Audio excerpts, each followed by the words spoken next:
next couple of questions about the Vykkers, and they were a little bit related about the origin of the Vykkers, and also, what was their natural habitat. But I think I'll probably touch on um, a question which is more probably encompassing, which is from Vlam, and says, Yeah, according to the canon, and I haven't fact checked this, so we'll see if this is canon. The Vykkers come from species that once lived in trees.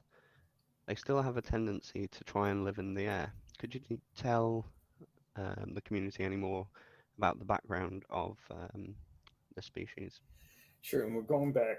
Let's just um, give me the license of memory in that we're going back to around 2000 when these characters were being developed. So that's 22 years ago. But that said, the idea there was a lot of vulnerable species um, head up trees, right? Like squirrels and things that run away from predators. They'll head up, run up trees. Things that bears eat, things that cats eat. And there was there was these potato bugs that we have. I don't know how they're distributed in the world, but we have them in the Western United States where they're just like this big, ugly, huge, pale looking bug that seems really soft and gooey, but it still has legs like an insect and has some sharp things around it. They're really creepy, but apparently they don't bite you or anything. But we were like, where how do they live? That's a really creepy thing. And if you look at a potato bug and then you think about the Vykkers, you might get an extraction of like how these limbs would be, what they were walking on, etc. So the idea, there's always different theories that we're approaching on what would their backstory be, but I think it originated here, which is things that go into trees find safety in being off the ground where the predators are, and almost everything we talk about, right, has an evolutionary history. So I'm just kind of touching on that.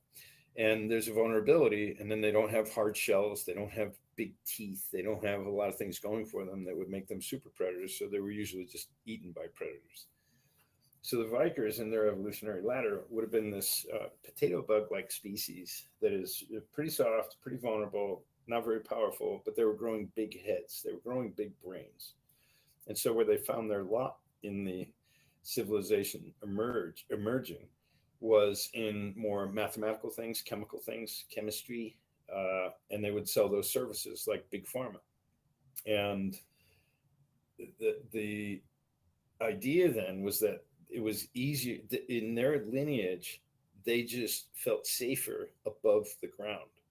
So then they got more into blimps. If they had let's say, a bioweapons lab that they were developing, and you could bet the Vykkers are all in on that business too. So while they're supplying so-called medicine to one market, they're supplying, um, weapons to kill to another market, but it's all coming out of the same labs. So to keep those labs safer, they just thought they'd take to the air because that was in their lineage to do so. So I hope that helps. But that was the basic essence of the idea that something that found shelter in trees, what would happen in 2 million years of its evolution if it became a sentient being, if it was running businesses, what are its genetic, um, we call it instinctual tendencies that would drive what created the type of world it's living in now, or the circumstances it lives in.